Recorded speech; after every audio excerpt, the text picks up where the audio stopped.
There it On is. this episode of Geek Dad Live, we're going to talk about the new Star Wars Bad Batch, Usagi Yojimbo, and more.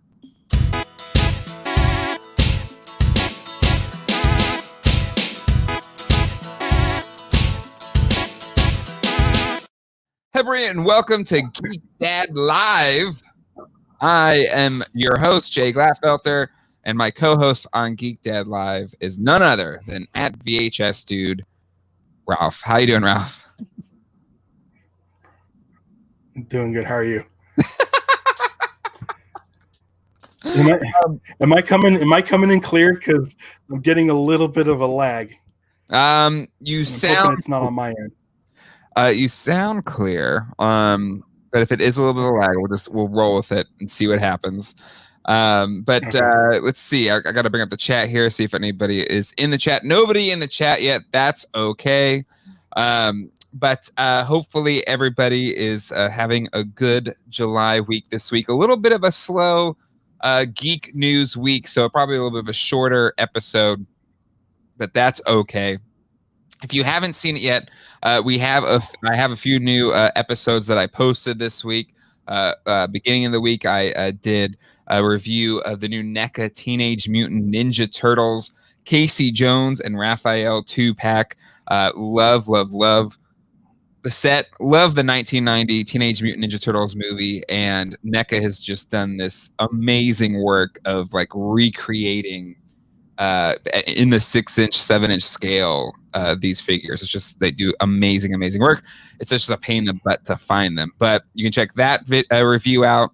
And then just yesterday I posted a review of the new Masters of the Universe Origins He-Man and Skeletor figures. This is a new line of figures that basically it's like the same scale as the old school He-Man figures, but they're like super posable. And then I didn't really show it in the video, but you can like swap out parts too, so you can like pop off the arm and you can like put Skeletor's arm in there, which is really cool. So you just yeah, like there's just so much you can do.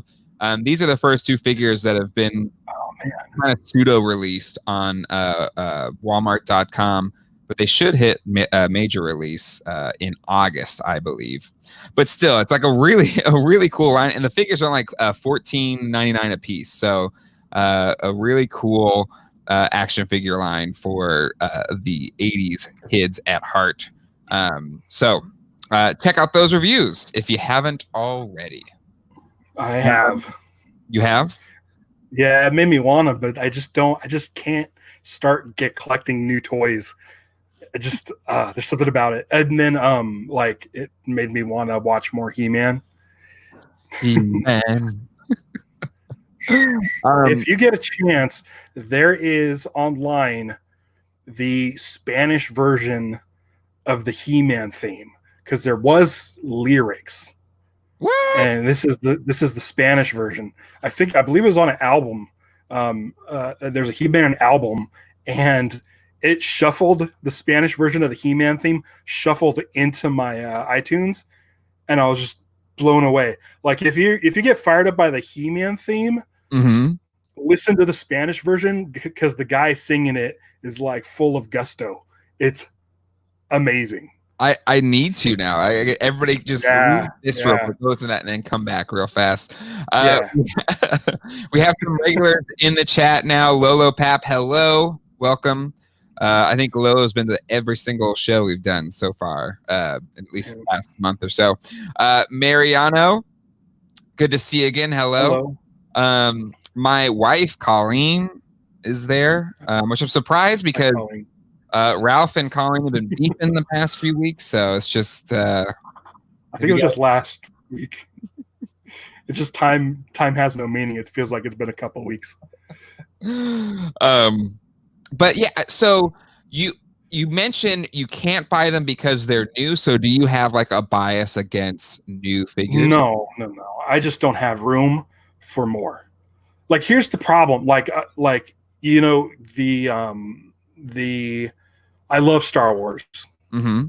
I love Star Wars. Yep. And really, the only Star Wars things I have are a couple of Funko Pops. Yep. But I'm very peculiar about what I'm getting because, much like the Black Series and stuff, I feel like once I get one, I'm going to want them all. So right now, if you look back here, I have a Luke in a land speeder, a Han on a Tauntaun, and then you can't really see it behind there, but it's Leia on a speeder bike. Mm-hmm. So it's the three main characters Yep. from one representing one of each of the original trilogy. Yep. And then I got this guy as a gift, but the problem is that now I'm gonna need the Rey on her speeder, the one that looks like a popsicle. Yes. And that was like a celebration exclusive, and it's like $70. And I'm not. This might lead into something else. I was going to say I'm not much of a spender when it comes to stuff that I don't necessarily need. But those of you who watched last week at the very end, I was holding up my Fireball Island board. Yep. And I've had this Fireball Island board for about 20 years. I remember I went to the Toys R Us in Bell Gardens in 1986. And I remember the day it was me bugging my mom to get me Fireball Island. And okay, we'll get it first thing in the morning. So first thing in the morning, we drove from Downey to Bell Gardens, and I came home with Fireball Island, and it was amazing. Then in my early teens, there was a great purge on my bedroom where my dad came in and just tragic. So about 21 years ago, my sister got me Fireball Island, I believe for my birthday, off of eBay for $60. Huge spend. Big deal, but she knew we used to play it all the time. So I've had this board for 20 years, and slowly over the years, I've been finishing it because it wasn't a complete board. I only had 2 Explorers. A friend of mine sent me a Jewel, which I was missing, and a Red Explorer. So if you want an Orange Explorer, it's going to be like $45-$50 for the littlest tiny piece of plastic. So what I did this week, and I was really anxious to run it by my wife, is I bought a new board on eBay. Not a new board. I bought a board on eBay, almost complete, only missing one part, which is a token, for like $260. And this is the second board. So what I'm doing is I'm gonna take both of them, set them side by side, and kind of cherry pick the best stuff for myself, so I can keep that. And then the rest, I'm going to go back on eBay and just ship it back out as an incomplete set, but probably for around $200. So ultimately, I'll spend like $60 on a nice upgrade and have a complete set with the Orange Explorer, which would have cost like $40. So I told her, I said, I'm either going to break even or I'm going to make some money, but I'm going to have like the optimum stuff that I want. So I'm very excited. I totally get it. And, if there's anybody in the chat, please let us know as well. Have you ever, I do it all the time, especially, selling toys on the side or doing toy shows, even though they haven't really been around post COVID. But it's probably the cheapest, most cost effective way, if not profitable way, to kind of complete collections, especially vintage collections and board games, especially with the little parts and stuff like that, and pieces that get lost over time. It's sometimes the only way you can really, again, cost effectively complete board games, because getting individual can be really expensive. And the thing is, it's not like I'm just like the reason I'm doing this isn't to sell a perfect version or sell a complete set. What I'm doing is I want my version to be the best one for me, because I play it every week online with friends, and I love the game so much. It's been in my life since 1986. That's a long time. I just having a better version. I mean, it's I can't wait. It's always sitting. I keep looking at it. I'm just sitting here staring at it. but it's easily hands down. It's your rosebud. Yeah, and I mean, I love it. I love it as it is. But if I can upgrade some of the parts and cards, and I just want that Orange Explorer so bad. And if I'm going to spend $40 on one, I'd rather just do it this way. So, I mean, dude, it's the greatest board game of all time. Unfortunately, because of the box size, it went off the shelves real quick. Yeah, I think that's part of maybe the allure of it, because most board games have been around, or if they're successful, they'll hang around for a while. And for all intents and purposes, it's considered a successful, like, classic board game. But to your point, the box is gigantic. I have 2 complete Fireball Islands, and literally, I have like one of those, 5-shelf kind of plastic grid thing that we put all the board games in, and it takes up like a whole section of like our board game shelf. Here's how big it is. I can't even fit it in the screen. It's gigantic. Yeah, but it's a great game. It's a great game. Look at this artwork. The artwork. Look at this artwork. Oh, it's so. I want an original. I also want a better box. So expensive. I want to scan this because it's a nice clean version of the front of the board. Yeah. It's missing some of the guys from the front artwork, but I want like a full size print of that. If not I can't even imagine if the original still exists. I've been kind of hunting down the original. Mariana says, sorry, board game crickets. I have a cricket sound effect here. Okay. Can I say something? In all honesty, yeah, I'm the exact same way. I'm not a board games guy. I really am not a board games guy. Fireball Island is so much more. Yep. It's so much more. He says it looks like a place. It absolutely, like, it's a 3D board game, and it's so immersive as a board game. What's great is it's like to scale of the Star Wars action fleet figures. Yeah, from like the 90s. Yep. So they fit like right on the board. So you can play it's like Luke Skywalker and stuff. Yep. Yeah, no, and for those that never played it, it's like an act. Not only is it just a fun 3D game because there's little fireballs that can knock you off your path and to get back on. So it has that kind of FU like any great game has that kind of FU mentality to like other players. Just like you can screw over other players' game, like sorry, fun like that. But it's just on another level. But like how you like the idea of Mousetrap and setting it up and them having like the gadgets and all the like physical parts moving around to like react and mess with other people. The actual game Mousetrap isn't terribly fun. No. This is a game that has that same sort of physics-based things. And I mean, look at now, you have like a whole YouTube channel for marble sports and like marble racing and marble bobsled and marble races. This is that, but at a board game. Yep. Yeah, because so, you don't know which way it could go, is going to hit you. Yeah. Yep. Right. Now, you turned me onto the game because my favorite growing up was basically like a successor to it, which is Tornado Rex, which I love Tornado Rex.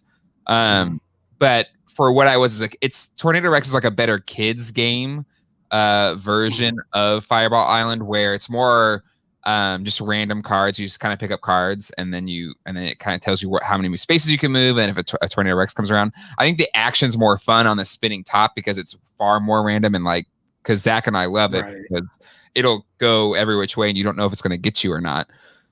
But to me, the thing that makes Fireball on like one of the best board games ever is the cards, like the card aspect of it. And in the fact that you hold 4 cards and only 4 cards, and then your strategy around which ones do you hold, which one are you trying to keep on to like, and when do you drop it, like the fake jewel aspect or the block, and you can do them at any time. There's no like waiting for your turn. Yeah, it doesn't need to be your. One of the things I like about it is you can use the cards for offense or defense. So if you have a card that says re-roll the dice, Mhm. and so you roll the dice and you roll a 2 and you're like, oh, I don't want to do that, you can hit the re-roll the dice. If Yep. somebody else rolls their dice and does something that you don't, if they roll a 6, you could play that re-roll the die and they have to re-roll the dice. So it's kind of fun that you're able to sort of manipulate the game based on the cards. I think with as far as being a dad, I think that you can play a version of Fireball Island not using the cards and kind of slowly get your kids into the game by just doing the rolling and moving. So we have a podcast weekend for my podcasting network and the people that are part of our online community around that every year, usually in May. And I got the 2 boards because we kind of do like Saturday nights is usually Fireball Island. We'll play from 8 o'clock to like 3 a.m. But Zach really, it wasn't this past year because COVID canceled it, but the year before Zach really wanted to play.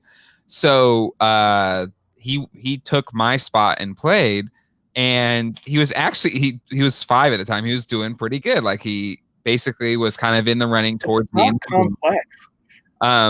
But he wasn't using his cards at all. So then I think I went and got something, got a drink or something, and I came back down and I looked at his cards and he had 2 fake jewels, and I was like, oh my god, Zach, you are in the power position right now. So I still let him roll and do everything, but I was just like, wait, boom. And they're like, oh, and he won the game. He won his first game, and he was so proud of himself because he's 5 playing against, 35, 40-year-old people and beat them. And they were just like, oh man, we were taking it easy on him and blah, blah, blah, blah. And I was like, don't let him talk crap, Zach. You won this one. And he was just so like, he'll still talk about how he won that Fireball Island game, which is just a lot of fun. It's an easy game to play. Yeah. It's roll the dice and move that many spaces. Yeah. If you roll a 1, you have to roll a fireball, and that's it. That's the game. And then it's whoever can get the jewel to the end position first. And that's it. It's a really basic game. You throw those cards in there and it becomes cutthroat. That's where all the strategy comes from. So it's a lot of fun. It's really easy to pick up. Yeah. It's really easy to discuss rules. Yep. Because I'm playing with a group of people who vary in their like the length that they've been playing this game, and we're all still making up rules. I've been playing it since I was 9 years old. Yep. And I still don't know like the full rules, but I'm still also able to negotiate rules with the other people to make it more fun. So it's man, I love it. I'm not a board game person, but this game, I mean, look up the commercials, the 80s commercials, fun. Yep. Where the kid rolls the fireball and goes, "I'm dog meat." but I mean, yeah. Sorry if you think it's boring, but I'm not a board game guy, but Fireball Island is way much more than that. Yep, I agree. So, we have Marino's talking a little bit about Star Wars figures and talking about some of the Black Series Clone Wars figures, which I'm really excited about. Because I think if I remember correctly, I'm trying to make sure I'm keeping my Star Wars friends straight.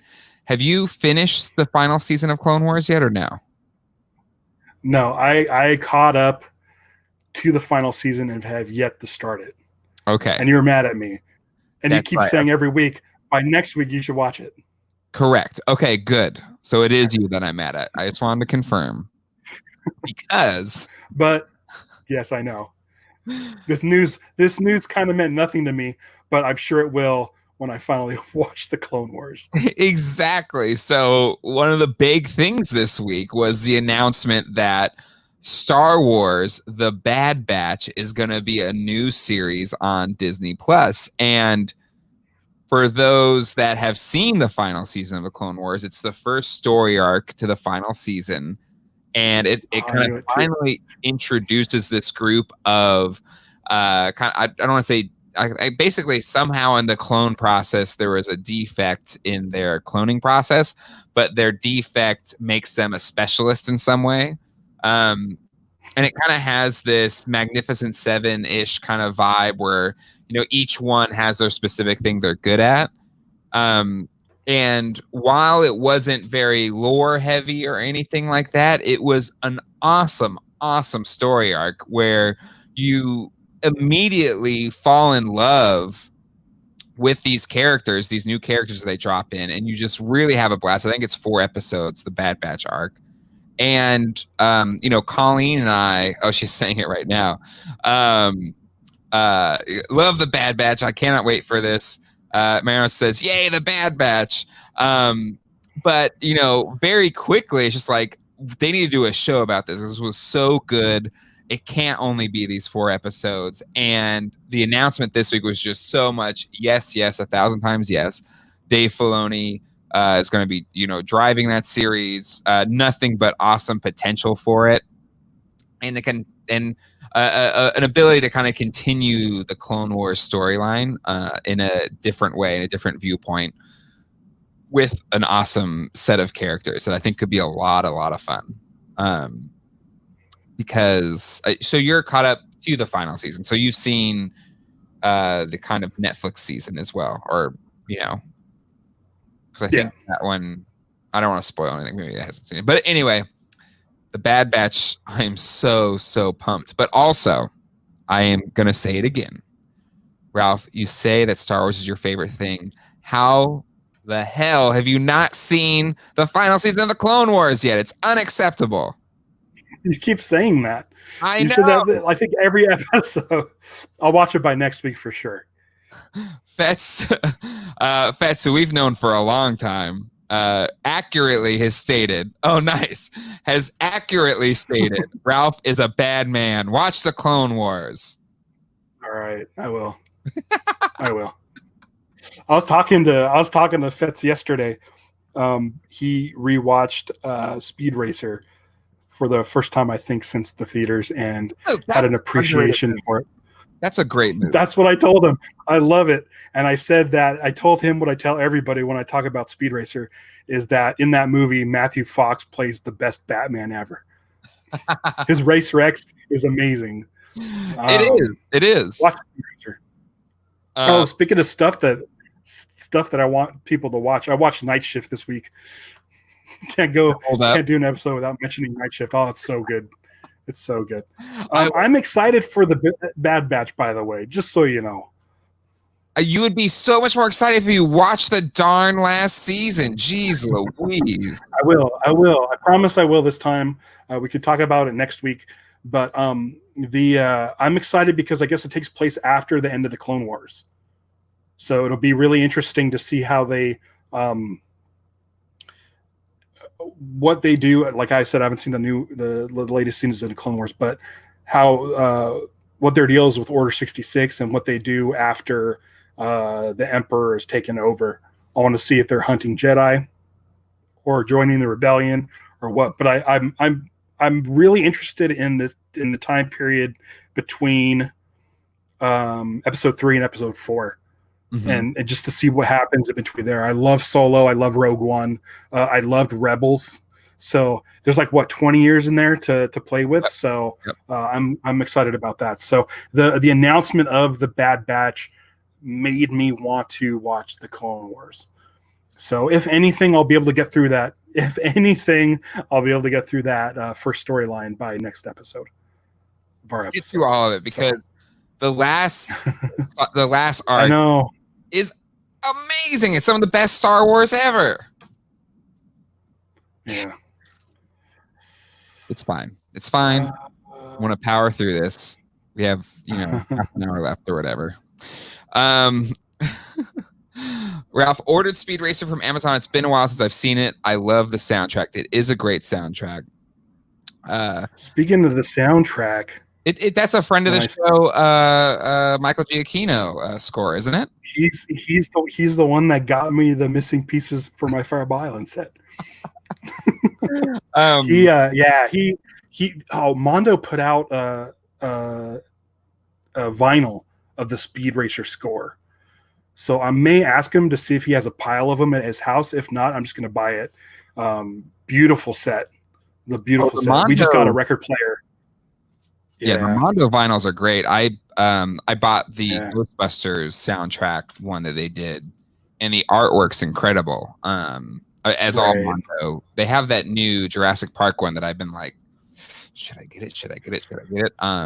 With the Brachiosaurus and We Brachiosauri. there was a I got Stevie, my wife. I got her Over the Garden Wall, which I don't know if you've ever seen Over the Garden Wall, but I think as far as you being a geek / dad, something that would be perfect for you to watch with the kids. It was a cartoon miniseries on Cartoon Network, Okay. starring Elijah Wood, and it's Halloween based.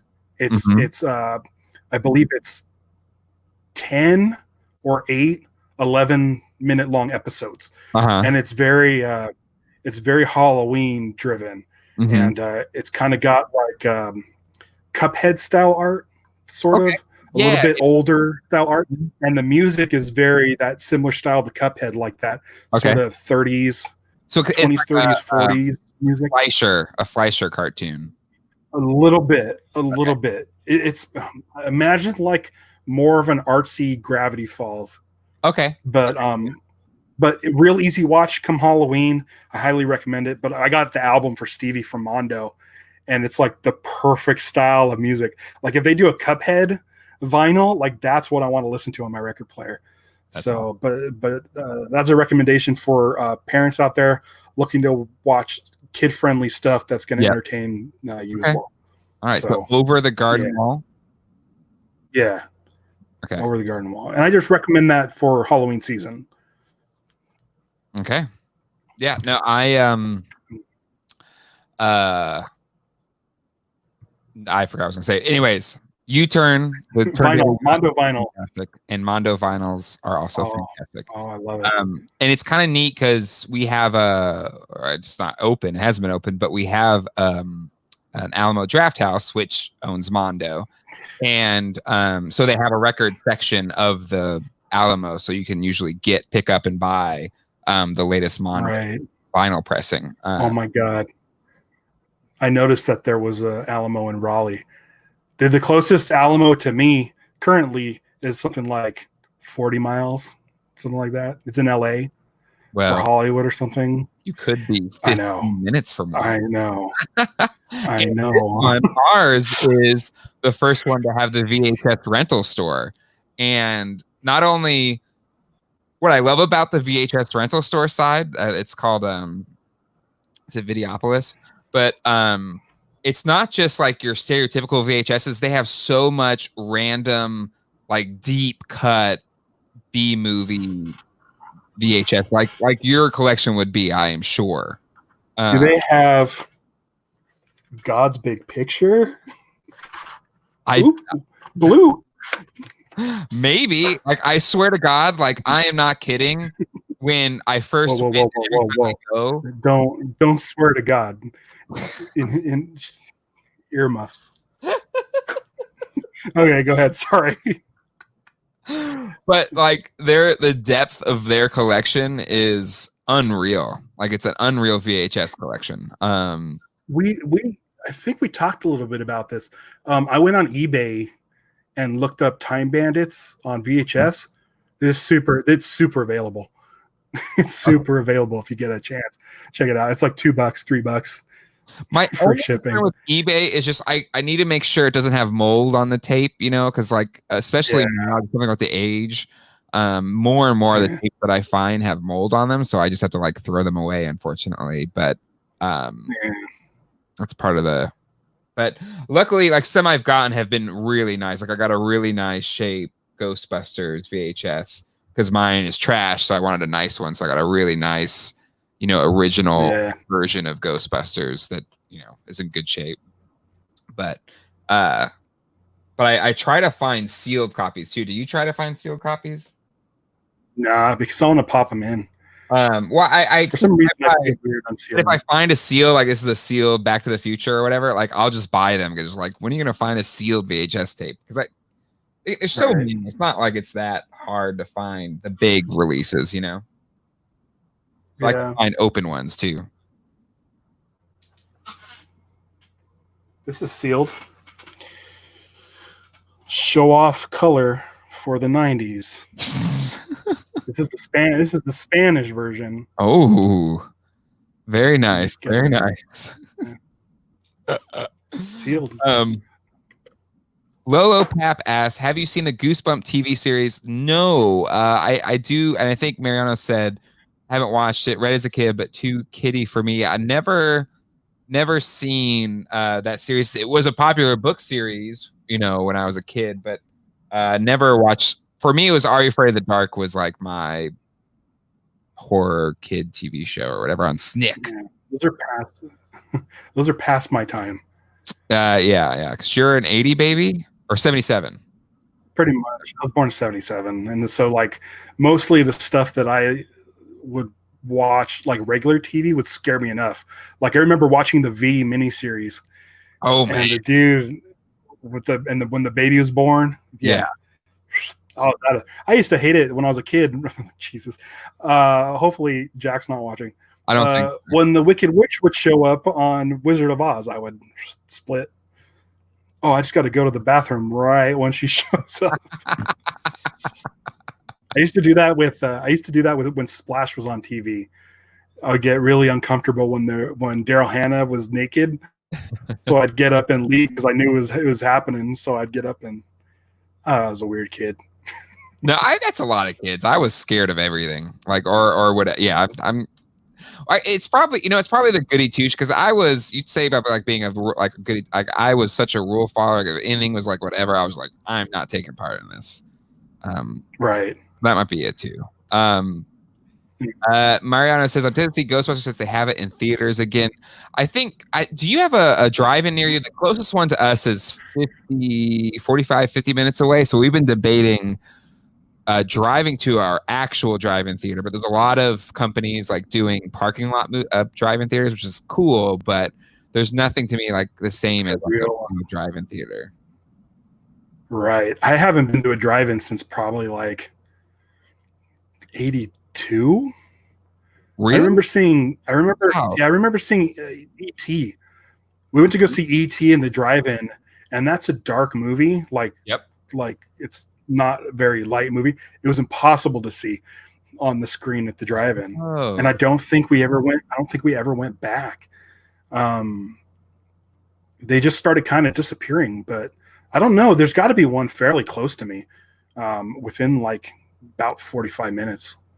So I was incredibly lucky to grow up in East County, San Diego, because they had just a great drive-in theater. It's still there. It's one of the few like regularly successful, and I think I've talked about it before many times. But it's the Santee Drive-In, and I went to drive-in movies up until when we moved from there. I love. Usually when I'm back in San Diego, I'm like downtown San Diego, Comic-Con, quick visits to family, stuff like that. Don't really have time to like go out to East County, which is in the desert essentially. But Santee Drive-In is just it's perfect. Like it is like going right back to the 50s, 60s, 70s, 80s when drive-ins were still around. But they were quick to adopt the having their own radio station, so you could just plug into your car stereo instead of the crappy the last time I went, they had the speaker that you put on your window. Yep. To listen to it in the car. So I saw so many movies there, and my my dad he pulled the classic dad move of taking me to see movies I should not have gone to see, like rated R movies and stuff like that. And I remember seeing Time Cop with Jean-Claude Van Damme there. Do you remember that one? Yeah. Speaking of being embarrassed with nude scenes or whatever, but I was just like, wow. Well, that's the thing with the drive-in movie is you'd be sitting there watching E.T., but you would because we're sitting in the back of the car, you turn around to see what's playing behind you, see if you can catch anything. Mm-hmm. So yeah, I remember that was like part of the experience too. It's just like looking behind to see what the other screen was showing. Yeah. I have so many memories of that. So to me, I have a lot of like really good memories with the drive-in theater, just because it's great with kids, just because you're all like piling into the van or whatever. We would usually get a pizza and just like drink stuff and just kind of bring it in. And I think we had one of those, Ford Aerostar vans, which is just like basically a cargo van. We just take the seats out of the back and we get this big flat van surface, and we would just like, bring our blankets and stuff. And it's a lot of really good memories of driving. So we've been like trying to figure out the closest one again is 45 minutes, 50 minutes away to like take the boys to. But we're in, because we're a movie going family. We go to Alamo a lot. We have a great movie theater literally across the street from us. And we were taking the boys all the time. So we miss going to the movies. And I think we're trying to see, can we keep them entertained enough to like drive an hour, essentially watch a movie and then drive an hour back. It's a tougher pill to swallow for a 2-year-old and 6-year-old. Right. But right. I miss At least when they pass out, they're just already in the car. That's true. But the thing is, like, maybe not all the kids this way, but like getting your passed out kid out from the car and then into their bed and not like have to reset them. It's the worst. It is literally the worst. They generally just are like asleep and you just like pick them up and then place them in their bed and then that's it. No, it's usually like, what? I'm awake. What can we do? Anyway, Lolo Pap says, would you like to see the real Ghostbusters crossover with the OG Ghostbusters in a live action movie? I think it would be cool. I think we discussed that. We have. I think we discussed that on the first episode. We did back in February or something like that. It was like March 1st. Yeah. Yes. But I think it's ripe for it. The comic book series, I believe by IDW, has done a big crossover event where they had the 2016 all-female Ghostbusters, the real Ghostbusters, and the movie Ghostbusters all coming together in like this big crossover series, like multiverse series. And it was really cool. And I think the Spider-Man Into the Multiverse was amazing. Like arguably, I would say one of the best, not only Spider-Man movies, but best comic book movies ever. So I would say, yeah, there's absolutely the potential's there. It's right for it. And I have to bring up Evolution again. Get those guys in there too. So you classify Evolution as part of the Ghostbusters multiverse? I want it. Yeah, like why not? Yeah. Like, I mean, I put them in the Ghostbusters universe because it happened at a time where the Ghostbusters went away. Yep. So, and they're so far removed from New York. They're in Arizona. Yep. That and I don't think any of the actors. Oh, except for you'd have to explain Dan Aykroyd. Mm-hmm. He's the governor in Evolution. Mm-hmm. I mean, he could just look like Ray Stantz. They could be cousins or whatever. Maybe that's the Stan Lee because Dan Aykroyd is a different character in the 2016 Ghostbusters. He's the taxi cab driver. Right. But we've established that's a different dimension. But I'm saying I want Evolution to be in the same dimension as Ghostbusters the movie. Okay, so you're the 84 Ghostbuster timeline, which Afterlife is in as well. Yeah. And Evolution is in the 84 Ghostbusters timeline. Right. Okay. Right. I didn't know if Evolution you considered that was the Ghostbusters for Earth 4 or something like that. No. Okay. But I would like to see those guys as Ghostbusters. Right? I mean, because maybe like that's how I see it. They're the perfect team. If in their world there's not ghosts, but there's aliens, and that's what they're going off against. But in the 84 Ghostbusters verse, they're like the Arizona Ghostbusters. Right. Yeah. Dude, like, just put them in the Ghostbusters outfit. Like, I really like that movie because I'm not like I love Ghostbusters, but I'm a big fan of like alien movies. Like I like Men in Black and stuff. Mm-hmm. I like Close Encounters is my favorite Spielberg movie. Like I just love like sci-fi alien movies, mm-hmm. and I just like evolution. I don't know why. It's I don't know. Fun movie. It's an underrated movie. It's an underrated movie. Right. For sure. David Duchovny hasn't done anything since Californication, right? So he's available. No, he did not reboot, but the return of X-Files. So he's available.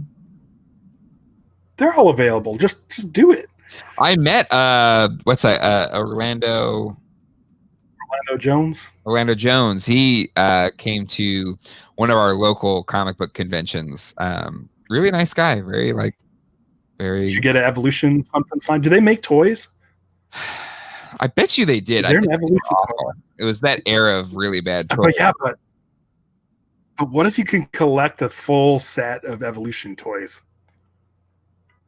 What if you take, if there's Evolution toys, what if you started putting them on like real Ghostbusters bodies? or you're like, there are how awesome none that I can see. Is there any Evolution merchandise? Because I could go for like a Burger King type of drinking glass for Evolution. Or I need something. I need something Evolution for my shelf. So if anyone knows of any sort of Evolution, I can't even think of it. Like, you would think that if they were trying to capitalize on sort of Ghostbusters, that there would be some sort of merchandise tie-in with something. But you know what, though? The original Ghostbusters movies, one of the interesting things about it is there was no merchandise. Say for like teachers. Right. There was no toys, no nothing until Real Ghostbusters in late 86 into 87. And Evolution, and I'm looking at it now, there's nothing aside from current, like just t-shirts of the three-eyed alien. And for those who don't know what we're talking about, Evolution was a movie, I think 2001, early 2000s. Somewhere around there, yeah. And it was directed by Ivan Reitman. Did Dan Aykroyd write it, or was there any of the writing team? I don't know. I don't think so.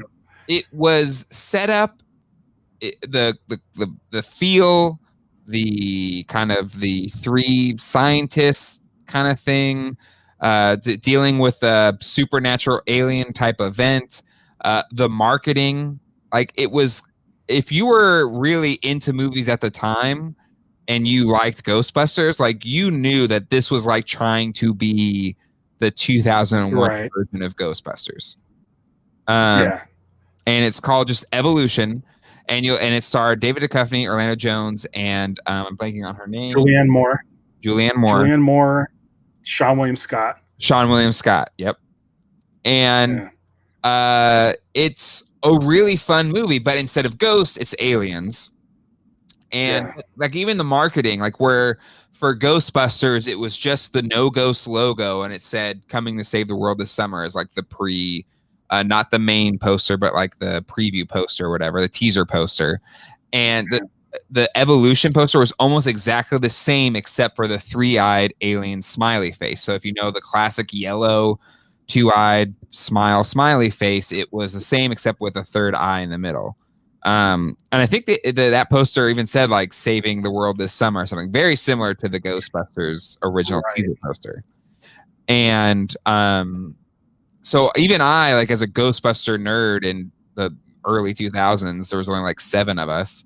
I was like, this is cool. They're like trying to make whatever the new Ghostbusters is. And because it was Ivan Reitman, it felt legit. Yes.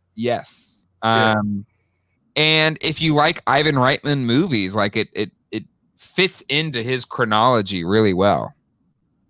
Yeah. Duchovny definitely plays a Bill Murray-esque character. Yes. Yep. That's sort of shamed, down on his luck, professional. Like he's more of a definitely a bit of Venkman, but more of Murray's character in Stripes before he joins the army, where it's just like rock bottom, but still a very Murray-esque role. It's, if you haven't seen it, check it out. If you like Ghostbusters, I think you'll like this movie. It's definitely underrated. It's definitely forgotten about for sure. Maybe we should do like except for me, except us two. Maybe we should do like a special video on Geek Dad Life, like talking about evolution. I mean, we practically have. It's true. I'm talking about like an actual, like, produced, deep dive of evolution. It can't be fun. Lolo, you were on our episode last week. We talked about Tron 4. We're absolutely down. Or wait, Tron 3. So maybe 4. Yes, we'd be down for 4. We're down for anything, Tron. Yeah. And like I said before, different directors every time to see their vision. I stumbled across, after we were done recording the show last week, I went and popped on Tron right there on Disney Plus. I think it's up there next to Clone Wars, but I decided to watch Tron again. But if you go to the extras, okay. If you go to the extras on Tron, there's this really interesting sort of like 15-minute documentary about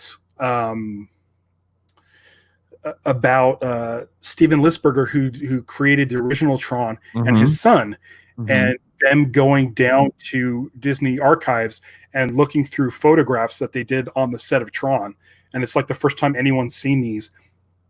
And it's a son and a dad talking about this movie that's been in their life since 1982, and them just giving these really cool stories and memories about Tron. Like there's one story where they had so many lights pumping into the set that they knocked out the grid in Burbank.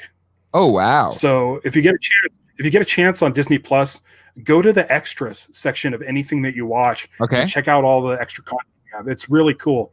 There's some cool stuff on Tron.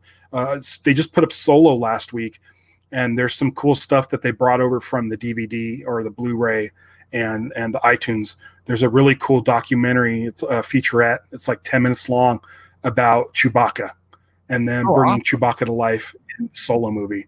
So I highly recommend. If you have Disney Plus, there's all kinds of extra content for your favorite movies, even Tron of all things. So yeah. Go ahead. Sorry. I was going to say, can you put, if you want to talk about Tron some more, go for it. Because I want to bring up what you had, Fets. Yeah, there you go. Evolution fan club. I'm there. Not only he says Donkey Lips is also an evolution, but Ethan Suplee plays his brother. The two bumbling idiots. They have the frosted tips. Yep. And then the way they know how to defeat the big threat at the end because of the selenium, and because they read it on the bottle of shampoo, the head and shoulders. Oh my god, yeah! I haven't seen it. I need to watch it again because I haven't seen it since it came out. But no, you know what? I bought it on DVD too, and I think I watched it on DVD. Yeah. Like the second it came out, I watched it again, but I don't think I've seen it since then. It's always popping up on iTunes for $4.99 also.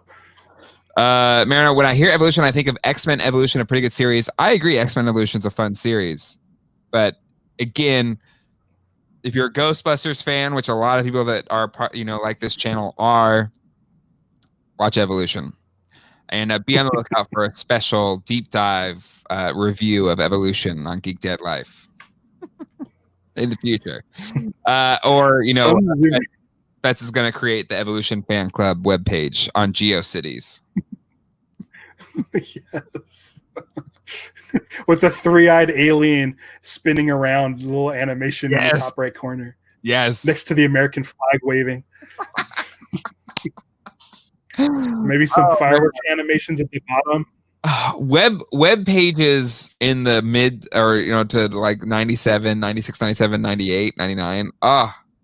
It was such a glorious time for like online nerdity. Like there's just so much. Fets, can you go see if there's there's still an Evolution website online somewhere? On the way back, I'm sure there is. Archive.org. We just need to know the URL. What was the URL for it? What'd you think? I don't know. It's probably on that poster you were talking about.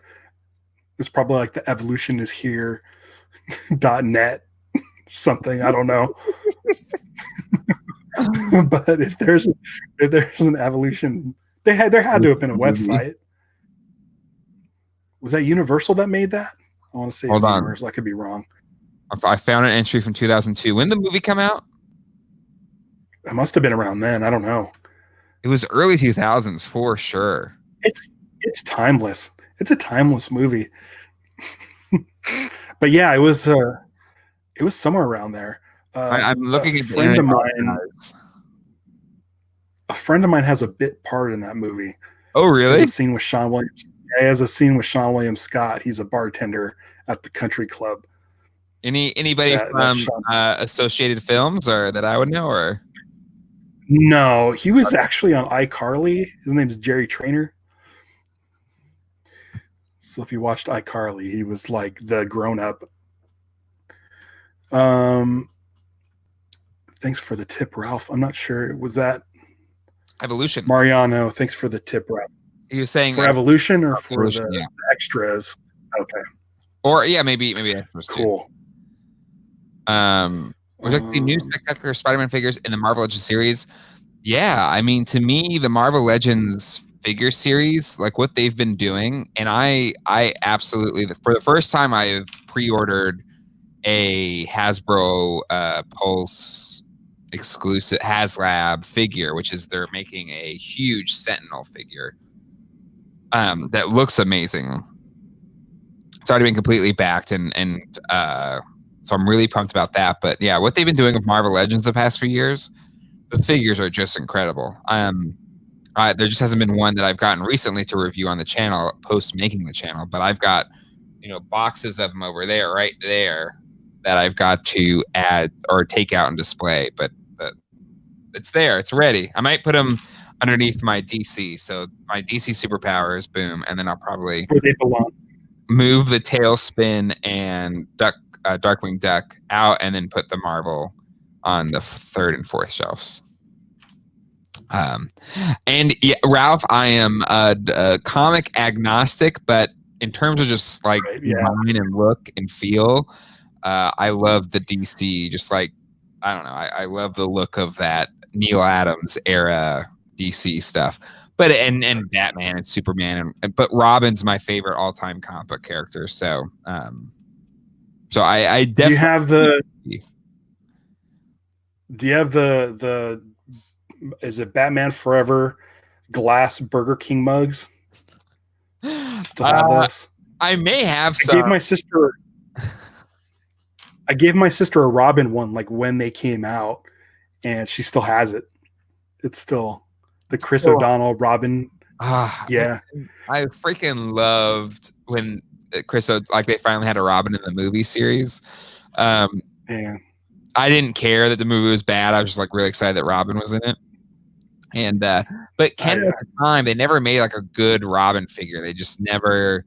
To me, my favorite Robin, was Superpowers. The Toy Biz one was just a knockoff of the Superpowers one, which is more of an old school Dick Grayson style.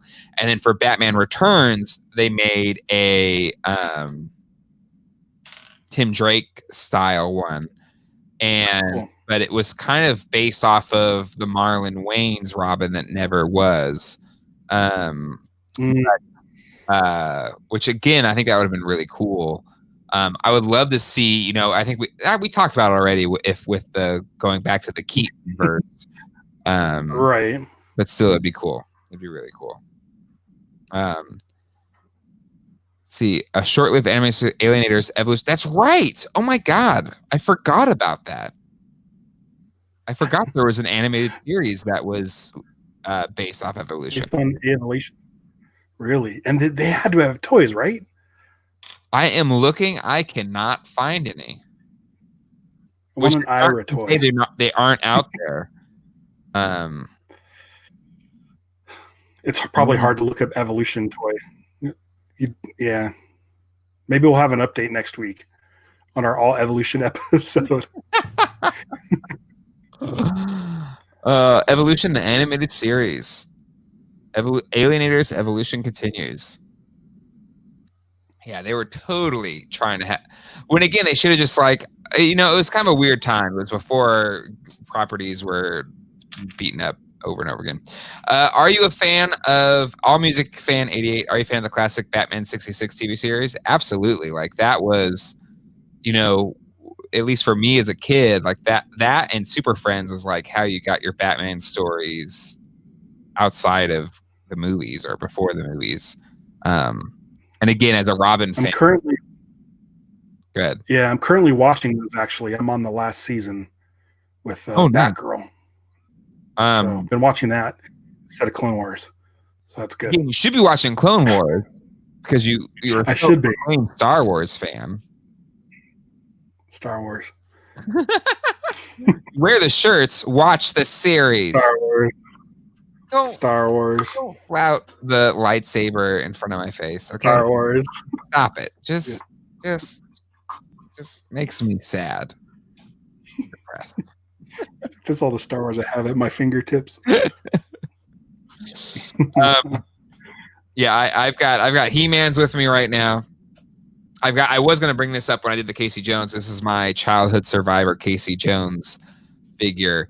Now I lost all the accessories, but I found back once I started actually collecting toys, I found the accessories. So I gave my original one his accessories back, which was a lot of fun. But I don't know why. I just love Casey Jones. It's kind of that Boba Fett effect where it's like a masked human character. You can just kind of like project whatever you want on that character. But I just love Casey. I think back in the 80s, if you had a mask, you were like kind of a badass. Yeah. Like I feel like that was like the cool thing. Mm-hmm. Yep. I remember one of my favorite Marvel characters was the Night Thrasher, and he had a skateboard and a mask. He's part of the New Warriors. But it was like a black spandex jumpsuit with a red and black mask and a skateboard attached to his back that he could pull out and ride. Oh dang! Night Thrasher. Cool. If that doesn't say 80s/90s, I don't know what does. Oh man. Speaking of, wait, hold on. You want to do if I had been a kid back in the 60s, my head would have exploded at that crossover with Green Hornet and Bruce Lee Kato. Right. Do you want to talk a little about Usagi? Yes, Usagi Yojimbo. I think we both talked about it. I only really know the character from his kind of interactions with the Turtles, Teenage Mutant Ninja Turtles. Right. So I feel like a poser a little bit, like trying to say, like, "Oh, yeah, me too." From the beginning. But I will say that I'm excited about it, just because from the little I know of the character from the Turtles series and the toy and everything. I'll be curious and excited to see the show. Like I think, what Netflix animation has done has been really great. I think the She-Ra series. I watched the first season, and it's like 4 seasons in, is fantastic. The Voltron they did is fantastic. So to me, there's no reason the Usagi Yojimbo won't be fantastic as well. So I absolutely am very excited about it. He's one of those characters that I've just always loved the design. It just looks so awesome. Yes. I used to work at a comic book store, and there was a big, there was like a whole shelf of his stuff because the comic's been around forever. And it's always something I would pick up and check out, but never actually read. So this series is going to be something where I can actually just very easily get into it and then learn more, and then I'll probably go and read the comics, because I'm assuming they're available to read for like a digital download or something. So I look forward to it, because I always thought the character just looked totally badass with the samurai outfit with the ears tied together in a top knot. Like he's just so cool looking. And I remember his interactions with the Turtles was always like he was always like real stoic and real like kind of cool. And I feel like, if I remember correctly, the Turtles kind of looked up to him, or at least Leo did, maybe. I feel like I can't remember. But Samurai Rabbit, like, count me in. Well, I mean, it's just there's something about Samurai Jack or like even Star Wars. Like, there's just something about stuff that can evoke or really capture the serenity and the beauty and the but also the ferocity of like that samurai culture is just usually really, it could be really beautiful and action packed and Right. moving, and there's just so much potential there that I hope I think it'll be great. Right. And we'll see what Netflix does. If it'll be like violent or if it'll be family friendly, we'll see. I Because they think also did like the Castlevania show. I And think that's like they'll push boundaries a little bit, just because I feel like they want to make the best or at least they allow the creators to make the best content. So Old School Shinobi says Usagi is very accessible to new readers. The new anime show will be an offshoot in the future of the comics of Usagi canon, so I don't know if that'll be helpful. Mariano says, I'm very interested in the new Usagi Yojimbo cartoon series. I like this episode from the 2012 TMNT cartoon show. Yeah, I'm really excited. I think it'll be really cool. Nothing has led me to believe it won't be.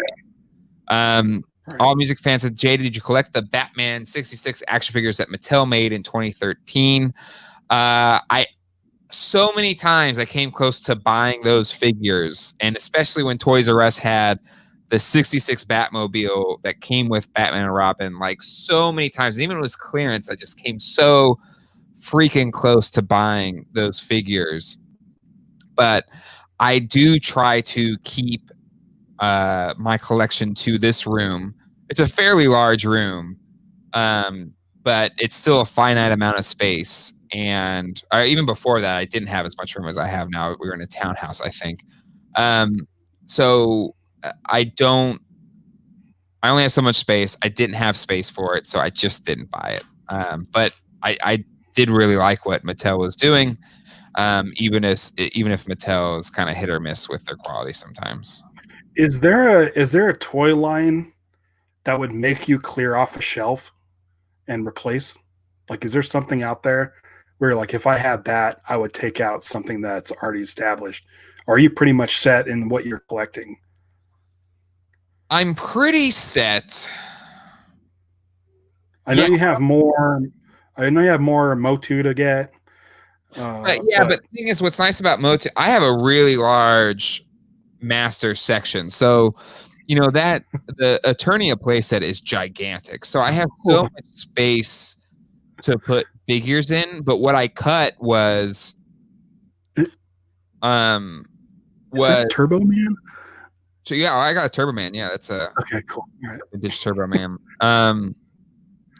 But I decided to sell my entire Master Universe Classics collection because for the first time I had enough room to display the Eternia playset, which is a huge playset. Like that's a 2 foot by I don't know, it's a big table that it's sitting on. And so I made the decision to be like, I'm just going to showcase and collect the vintage stuff because the Eternia playset is just so cool. Plus Castle Grayskull, which is down there, Snake Mountain, all the other playsets.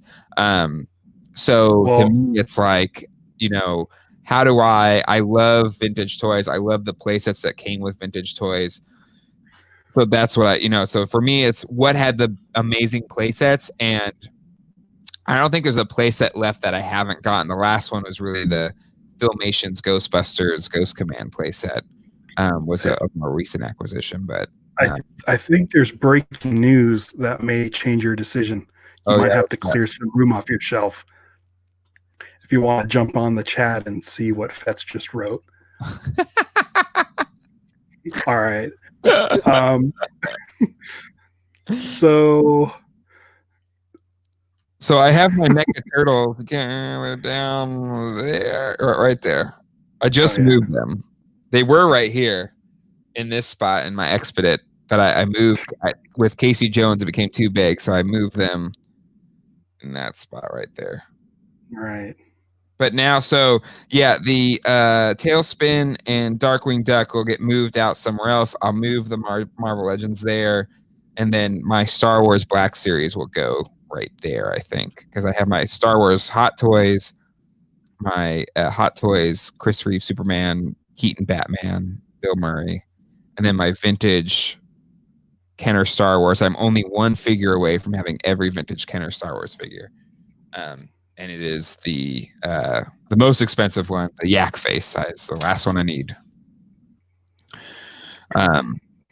And it's kind of one of those things like a toy show in November I was at, they had a yak face. It was actually really well priced. I think it was $300, which is really good for a complete yak face. That was nice.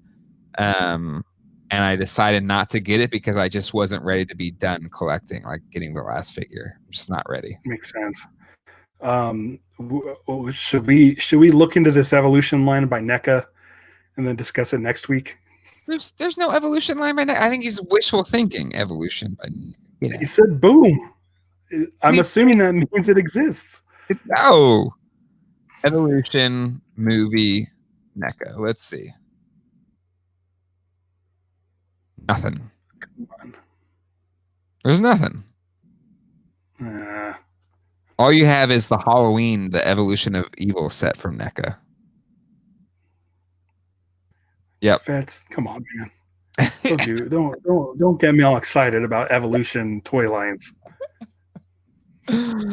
Or include a link.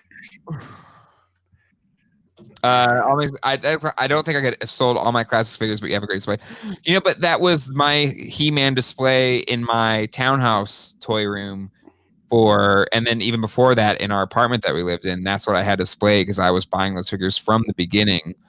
So I had them displayed in my collection for almost a decade. And I was never able, like the Attorney I bought 7 years ago, and it's always in storage. I never had space for it. So once I had the space, I was like, it's time. And I was just like, I'm going to do it. Same thing for the USS Flag. I have a complete USS Flag. It's huge. That's 7.5 feet long. Never had enough room for it. And then once I had enough room, I was like, this is going to be displayed because it's been in storage this whole time. So that's where it is. That's where it is.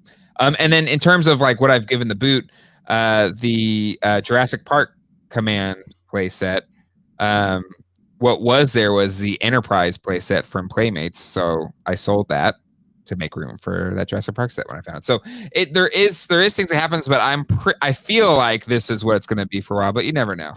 Tastes change. You never know. But anyway, all right. We are at well over the hour point at this point. Not bad considering there's pretty much no news. But Ralph, thank you for joining the show again. Thank you for everybody out there watching this today. Hopefully you have enjoyed this time. Be sure to again check out some of the videos I've just posted this past week, like the Casey Jones and Raphael NECA 2-pack, as well as the Masters of the Universe Origins figures. I love this line. I know, Ralph, you're saying you don't have room for it, but everyone has room for a Skeletor. Come on. You know what? My two favorite toys of all time from that line, from the original line, Battle Damage He-Man. That was the coolest toy ever. Yep. And Trapjaw. I love Trapjaw. Trapjaw's coming out this year, I think. Yeah, all right, we'll see. And Stratos. Stratos is my main man. Oh man. So. All right, well, that'll do it for this episode of Geek Dad Live. Ralph, where can people find you outside of this show? You do a lot of stuff.